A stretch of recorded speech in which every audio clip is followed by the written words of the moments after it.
On va voir dans cette capsule comment lever l'indétermination 0 sur 0 dans la limite d'une fonction rationnelle. Comme par exemple, si on veut évaluer la limite de la fonction rationnelle suivante, x-3 sur x2 moins 2x-3 lorsque x tend vers 3. On peut voir que cette limite-là tend vers une forme indéterminée 0 sur 0. Si on fait tendre x par des valeurs proches de 3 au numérateur, on peut voir que ça tend vers 0, et au dénominateur également. Donc, quand x tend vers 3, ça tend vers 9, moins 6, 3, 3 moins 3, 0. Alors, on a bien une forme indéterminée.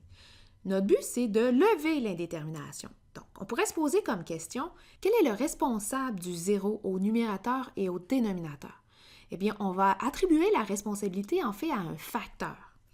Et notre objectif, c'est de faire apparaître ce facteur responsable du 0 au numérateur et au dénominateur.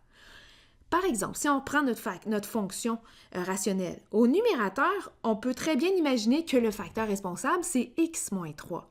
Mais au dénominateur, dans le fond, ce qu'on va faire, c'est faire apparaître ce facteur x moins 3. Comment on le fait? On le fait à partir de la factorisation. En effet, si on regarde le théorème de la factorisation, il dit que si on trouve un zéro d'un polynôme, donc le zéro x égale à a, dans notre cas, c'est x égale à 3. Donc, dès qu'on trouve un zéro d'un polynôme, bien, nécessairement, ce polynôme-là va avoir un facteur x moins a. Donc, dans notre cas, il se cache un facteur x moins 3 dans le polynôme quadratique x2 moins 2x moins 3. Avec la factorisation, on peut le faire apparaître. Et une fois qu'on a fait ça, ce qu'on va faire, c'est qu'on va les simplifier, tout simplement, les deux facteurs au numérateur et au dénominateur. Alors, allons faire cet exemple. Avant, on va regarder les étapes à suivre tranquillement pour bien comprendre la méthode pour lever l'indétermination 0 sur 0. Alors, la première chose à faire, c'est, bien sûr, trouver la forme de la limite. Si vous n'avez pas de forme 0 sur 0, ça ne sert à rien de continuer. Donc, c'est de trouver la forme de la limite lorsque x tend vers a.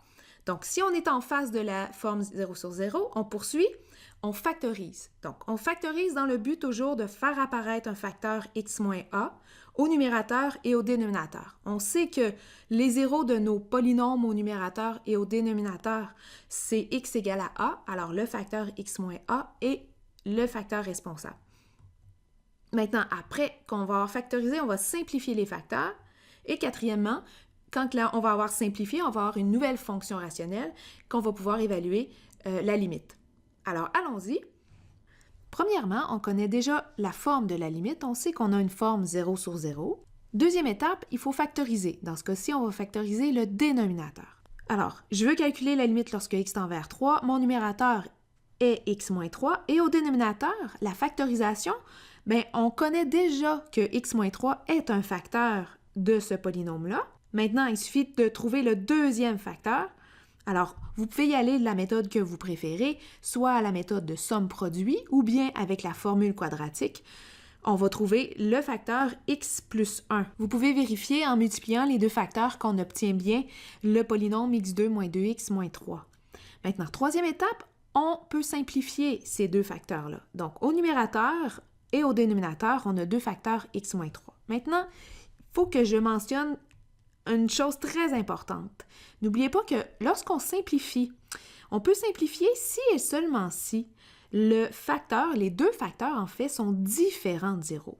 Et dans ce cas-ci, c'est exactement ce qu'on a. Pourquoi? Parce qu'on est en train d'évaluer une limite.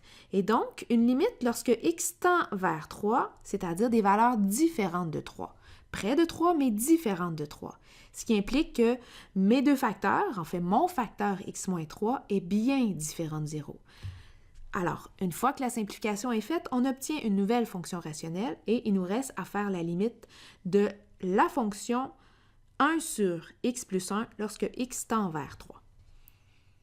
Alors, quatrième étape, si vous remarquez, on n'a plus de forme indéterminée. En effet, c'est une fonction rationnelle. Donc, lorsque x tend vers 3, bien, la limite de cette fonction-là va être égale à 1/4, ce qui est la réponse de notre limite de départ. On va faire un dernier exemple ensemble afin de revoir les étapes une par une. Alors, on veut évaluer la limite lorsque les valeurs de x tendent vers 1 de la fonction rationnelle x à la 2 moins 1 sur x2 plus 3x moins 4. Première étape, il faut évaluer la forme de la limite. Donc, lorsque les valeurs de x tendent vers 1, le numérateur, on peut voir qu'il tend vers 0 parce que lorsque x tend vers 1, ça tend vers 1 moins 1, 0. Et au dénominateur, même chose, ça tend vers 0, donc ça tend vers 1 plus 3, 4, 4 moins 4, 0. Alors, on a bien une forme indéterminée 0 sur 0. Maintenant, ça veut dire qu'on peut poursuivre dans la deuxième étape qui est de factoriser notre numérateur et notre dénominateur. On peut faire cette étape-là à la droite, donc la factorisation de x2 moins 1. On voit que c'est un polynôme qui est une différence de carré, alors ça nous donne x moins 1 fois x plus 1. On peut voir qu'on vient de faire apparaître le facteur x moins 1 dans cette factorisation-là.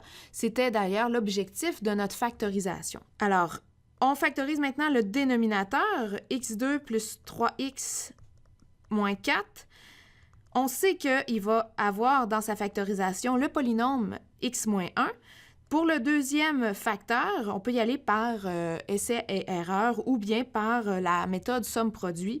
Donc, on va trouver le facteur x plus 4.